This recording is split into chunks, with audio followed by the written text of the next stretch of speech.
णमु जिनाणं णमु णाणगुणुणं णमु विद्यासायरम्।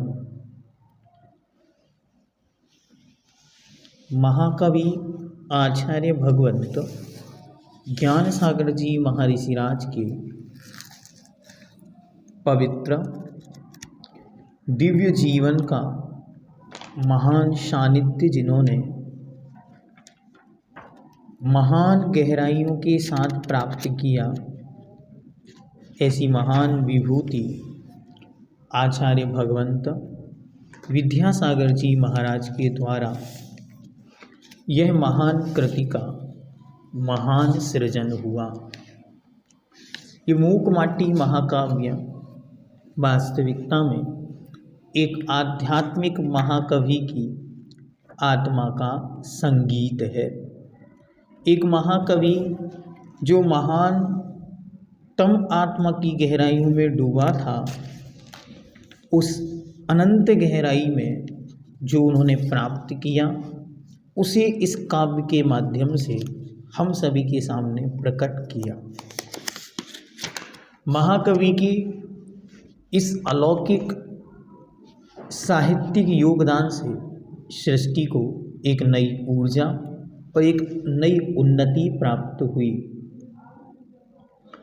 ये मूकमाटी का महाप्रसंग है जो जीवन के उत्थान का हेतु बनता है। पृष्ठ नंबर 4 पर एक प्रकृति के चित्रण के बीच, जहाँ पूर्व में आप इसका सारा चित्रण देख सकते हैं कि प्रकृति का क्या चित्रण आचार्य भगवंत ने किया।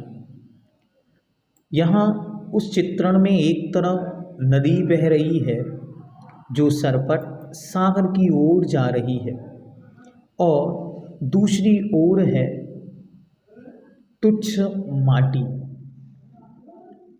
वह माटी अपनी माँ प्रकृति और धरती माँ से निवेदन करती है कि हे माँ, उसके अंतरंग के कुछ भाव हैं और उन भावों को वो इस काव्य की इन पंक्तियों में प्रकट करती है। आइए इन पंक्तियों को हम अपने हृदय से जोड़ते हुए चलेंगे, क्योंकि ये पंक्तियाँ मात्र पंक्तियाँ नहीं हैं, अपितु हर एक जीव के हृदय की वेदना है। हम और आप जब इन पंक्तियों को देखें तो इन पंक्तियों से ये जानें कि जैसे ये माटी है वैसे ही कभी हम थे या हैं, और जैसे उस माटी की यात्रा अनंत की यात्रा है, वैसे ही मेरी यात्रा भी उस अनंत सिद्धत्व की यात्रा है। आइए प्रारंभ करते हैं। तो वह माटी अपनी माँ धरती से क्या कहती है? स्वयं पतिता हूँ और पातिता हूँ औरों से, अधम पापियों से पद दलिता हूँ माँ, सुख मुक्ता हूँ दुख युक्ता हूँ, तिरस्कृत त्यक्ता हूँ माँ।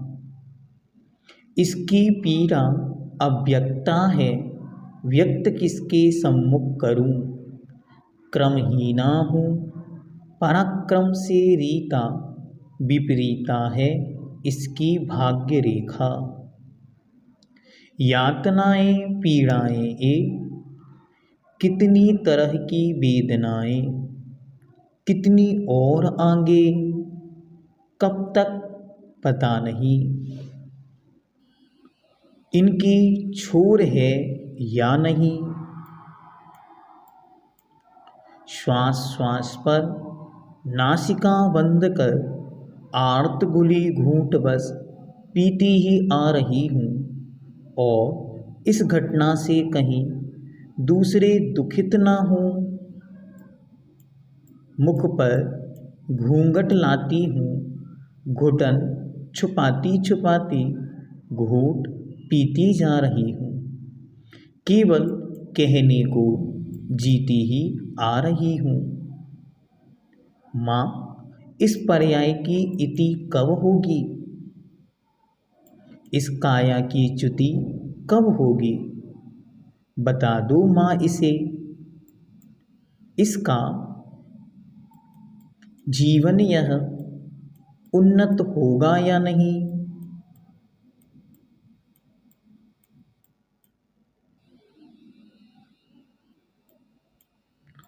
अनगिन गुणों को पाकर अवनत होगा या नहीं, कुछ उपाय करो माँ,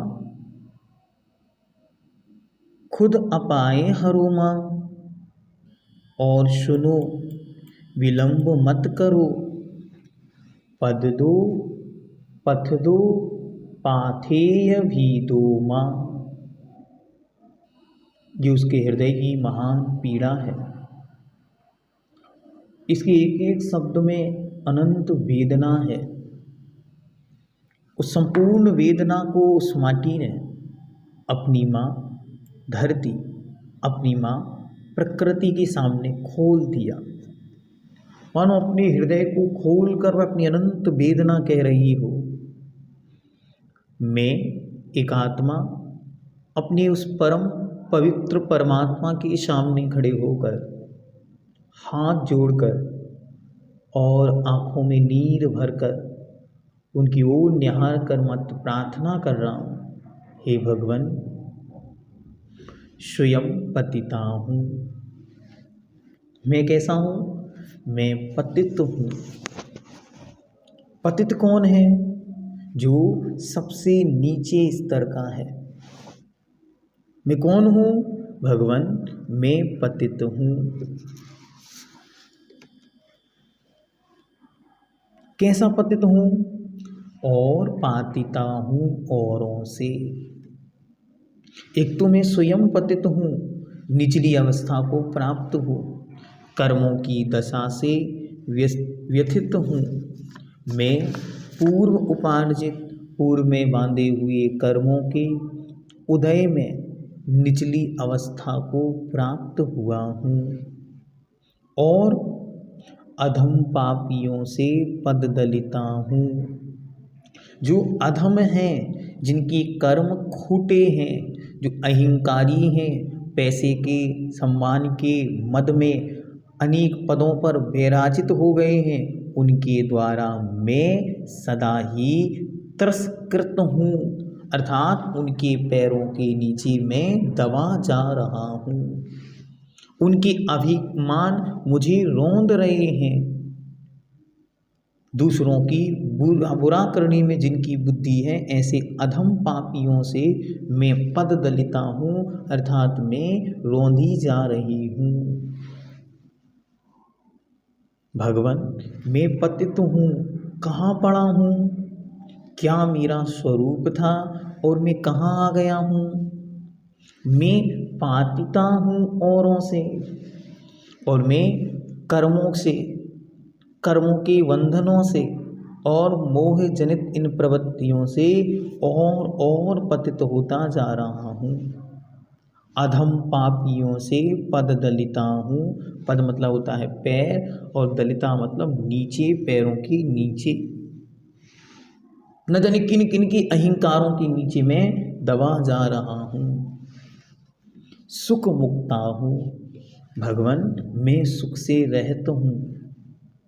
दुख युक्ता हूँ और हमेशा दुख में पड़ा हुआ हूँ। तिरस्कृत त्यक्ता हूँ, मैं तिरस्कृत हूँ। दूसरों के द्वारा समय समय पर अपमान को प्राप्त हो रहा हूँ। और त्यक्ता अर्थात छोड़ा गया हूँ, कोई मुझे ग्रहण करना नहीं चाहता। एक एक शब्द कितनी हृदय की पीड़ा से लिखा गया है, उसे देखना है कि मैं स्वयं पतिता हूँ और पातिता हूँ औरों से, अधम पापियों से पद दलिता हूँ, दुख मुक्ता हूँ, सुख मुक्ता हूँ, दुख युक्ता हूँ, तिरस्कृत त्यक्ता हूँ माँ। आगे कहते हैं, इसकी पीड़ा अव्यक्ता है। हे माँ, इसकी जो पीड़ा है वो किसी से कही नहीं जा सकती, अव्यक्त है। इसके पास कोई वचन नहीं है अपनी पीड़ा को कहने के लिए। किसके सम्मुख व्यक्त करूं? हे माँ, यदि व्यक्त करने का भाव भी है तो किसके सामने जाके कहूं? क्यों? क्योंकि इस संसार में जिसके सामने मेरी अपनी वेदनाएं गाई हैं, उसने मेरे सामने तो भले ही आंखों में आंसू भर लिए हों, लेकिन पीठ पीछे जाकर उनका बहुत मजाक उड़ाया है। इसलिए मेरा इस संसार के किसी भी जीव पर विश्वास नहीं रहा कि मैं उनके पास जाकर अपनी वेदनाएं, अपने दुख, अपनी तकलीफ, अपनी पीड़ाएं, अपने कर्म जनित अवस्थाओं के विकार और वासनाओं की कथा कहीं कह सकूं। इसलिए व्यक्त किसके सम्मुख करूं, अर्थात मैं किसी के भी सम्मुख उसे व्यक्त नहीं कर पा रहा हूं। क्रमहीना हूं, पराक्रम रीता विपरीता है इसकी भाग्य रेखा। मेरा तो भगवान क्रम ही उल्टा चल रहा है। पाप कर्म का यूं उदय है कि मैं पराक्रम से रीता, पराक्रम से खाली हूं, कोई उत्साह नहीं, कोई उमंग नहीं, कोई साहस नहीं, कुछ भी करने की मुझ में कोई शक्ति नहीं। विपरीता है इसकी भाग्य रेखा, और मेरे भाग्य की रेखा भी कैसी है, उल्टी चल रही है। जब पुण्य की सत्ता पलटती है या पाप का तीव्र उदय आता है, तब ये पंक्तियां सहजता से मुख से निकलने लगती हैं। इन पंक्तियों को पढ़ते हैं तो कभी सीता याद आती है, तो कभी मैना याद आती है, कभी चंदना याद आती है, तो कभी सुलोचना याद आती है कि जीवन की विपरीत धारा में बैठी हुई हर एक स्त्री, हर एक मनुष्य, हर एक निम्न स्थिति पर स्थित मानव इन पंक्तियों को, अपनी हृदय की पीड़ा को व्यक्त कर रहा है अपने परमात्मा के सामने, अपनी माँ के सामने। क्रमहीना हूँ, मेरा कोई क्रम नहीं है। क्रम नहीं है मतलब किसी पंक्ति का नहीं हूँ मैं, लोगों को में मेरी कोई पहचान नहीं है। पराक्रम से रीता हूँ, मैं शक्ति से हीन हूँ। और विपरीता है इसकी भाग्य रेखा, और मेरे भाग्य की रेखाएं भी सब विपरीत हैं। यातनाएं, पीड़ाएं, ये कितनी तरह की वेदनाएं, कितनी और आगे कब तक पता नहीं, इनकी छोर है या नहीं। हे माँ, इस जीवन में जो यातनाएं हैं, पीड़ाएं हैं, दुख हैं, वेदनाएं हैं, संकट हैं, कष्ट हैं, ये कितने और कब तक मुझे नहीं पता, और ना ही कोई शक्ति मेरे सामने उपस्थित है जिससे मैं पूछ पाऊं कि ये कब तक मुझे और झेलने पड़ेंगे। इनका छोर है या नहीं भगवान, इनका कोई अंत होगा या नहीं, आखिर कब तक झेलने हैं, मैं इसे नहीं जान पा रहा हूँ। श्वास श्वास पर नासिका बंद कर, आर्त घूट घुली घूट बस पीती ही आ रही हूँ। श्वास को, एक एक श्वास पर जो बहुत आर्त मतलब होता है कष्ट, वेदना, दुख, उससे जो घुली हुई घूंट है बस उसे पीती जा रही हूँ, क्योंकि मैं किसी से कह नहीं पा रही हूँ कि मेरे साथ क्या घटित हो रहा है। और इस घटना से दूसरे दुखित ना हो, मुख पर घूंघट छुपाती छुपाती घूंट पीती ही जा रही हूँ। मैं चाहती हूँ कि मैं अपनी इन वेदनाओं को किन्हीं को फ़ोन करके, कहीं अपनी माँ को, कहीं पिता को, कहीं भाई को, कहीं किसी अपने को बता दूँ, लेकिन लगता है कि बस वे भी इन वेदनाओं से दुखी ही तो होंगे, थोड़ी ना वे मेरे उस दुख को मिटा पाएंगे। क्यों? किसी के पास कोई उपाय नहीं है मेरे दुखों का, क्योंकि मैंने ये जान लिया है कि मैंने अपना भाग्य स्वयं अपने कर्मों से लिखा है। इसलिए मिटाने वाला यहाँ कोई नहीं, उसे बदल पाना किसी के वश का नहीं। इसलिए कोई और बस इस पीड़ा को सुनकर माँ दुखी ही तो होगा, इसलिए मैं किसी को दुखी करना नहीं चाहती, इसलिए अपने उस दुख को छिपाती ही चली आ रही हूँ और उन दुखों के घूंट को बस पीती जा रही हूँ। और हे माँ, सच्ची कहूँ तो कहने को जीती ही आ रही, बस लग रहा है लोगों को मैं जी रहा हूँ, लेकिन वास्तविकता में तो मेरा अंत हो चुका है। अंत में वो प्रार्थना करती है कि हे माँ, इस पर्याय की इति कब होगी। हे माँ, इस पर्याय की इति अर्थात अंत कब होगा। हे माँ, इस काया से च्युति कब होगी। च्युति मतलब मुक्ति। हे माँ, इस काया से मुक्ति कब होगी, बता दो माँ इसे। हे माँ, मेरे इस प्रश्न का उत्तर तो दो। भक्त भगवान से पूछ रहा है कि हे भगवान, इस दुख युक्त पर्यायों से मुक्ति कब होगी, कब इस काया को छोड़कर मैं भी आपके उस अनंत सुख सागर में मिल जाऊंगा। हे माँ, वो दिन कब आएगा। पूछती है, इसका जीवन यह उन्नत होगा या नहीं। हे माँ, आप बताओ, क्या मैं इस जीवन में कभी उन्नति पाऊंगी या फिर यूं ही यहाँ पड़ी रहूंगी। अनगिन गुण पाकर अवनत होगा या नहीं। हे माँ, क्या इस जीवन में मैं अनंत गुणों के भाजन बन पाऊंगी। क्या मैं उन अनंत गुणों का, जिनका स्वरूप मैंने आगम के माध्यम से जाना है, सुना है कि मुझ में अनंत शक्ति है, क्या मैं उन्हें प्रकट कर पाऊंगी। कुछ उपाय करो माँ। हे माँ, यदि आपके पास कोई उपाय हो तो मेरे उसका कुछ थोड़ा सा उपाय बता दो। और कुछ अपाय हरो माँ। अपाय का अर्थ होता है दुख। हे माँ, कुछ अपाय मतलब मेरे दुखों को हर लो। हे जिनवाणी माँ, मेरे कुछ उपाय करो माँ, कुछ अपाय हरो माँ। बस एक माला जपी जा रही है, बार बार कही जा रही है, कुछ उपाय करो माँ, कुछ अपाय हरो माँ, कुछ उपाय करो माँ, कुछ अपाय हरो माँ। और अंत में कहती है कि हे माँ, और सुनो, विलंब मत करो, देर मत करो। क्या करो, पद दो, मुझे पैर दो जो मैं यहाँ से चल सकूं, पथ दो, रास्ता भी दो, और हे माँ, पाथेय भी दो, उस रास्ते पर चलने के लिए मुझे नाश्ता भी दो।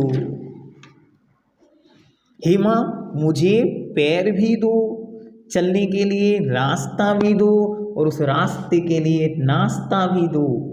नाश्ता का मतलब है यहाँ सूत्र। ऐसे कुछ मंत्र दो जिससे मैं इन सारे दुखों में रहते हुए भी इन दुखों से ऊपर हट सकूं। हे माँ, मुझे शीघ्रता से चरण दे दो जो उन्नति के मार्ग पर चल सकें। वो पथ यानी रास्ता भी बताओ जो उन्नति की ओर जाता हो।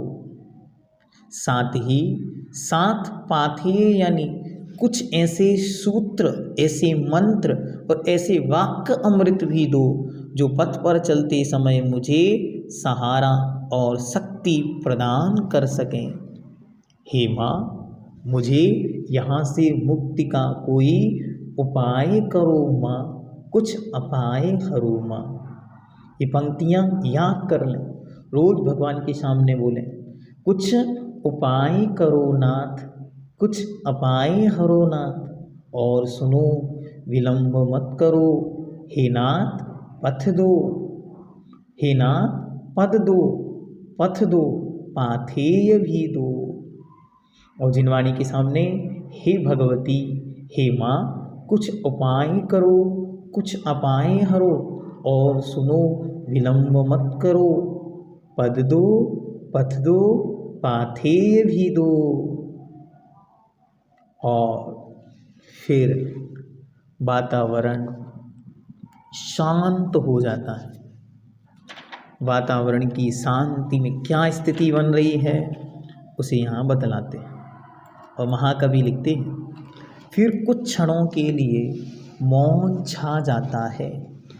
चारों तरफ एकदम शांति है, मौन है, और दोनों अनिमेष एक दूसरे को ताकती हैं। धरा की दृष्टि माटी में, माटी की दृष्टि धरा में, और दोनों एक दूसरे को बस देखे जा रही हैं। अनिमेष, अनिमेष अर्थात बिना पलक झपकाए, बिना पलक झपकाए एक दूसरे को देखती चली जा रही हैं। धरा अर्थात पृथ्वी उस माटी को और माटी उस धरा को। माटी सोच रही है कि मेरे प्रश्नों का उत्तर देंगी और प्रकृति सोच रही है कि अब मैं क्या बोलूं। बहुत दूर भीतर जा समाती है, अब धीरे धीरे मौन का भंग होता है माँ की ओर से। और बहुत दूर भीतर जा जा समाती है। दोनों की दृष्टि एक दूसरे को इतनी गहराई से देखती है और एक दूसरे में जा समाती है। अब धीरे धीरे मौन का भंग हो रहा है माँ की ओर से। अब माँ कुछ बोलने के लिए तैयार होती है। क्या वेदना है हृदय की। इन पंक्तियों ने उस वेदना को अभिव्यक्त किया है जो हर एक जीव के हृदय में भरी हुई है। इन पंक्तियों ने हृदय की वेदना को जीवंत किया है कि मेरे हृदय की कैसी अनंत वेदनाएं हैं।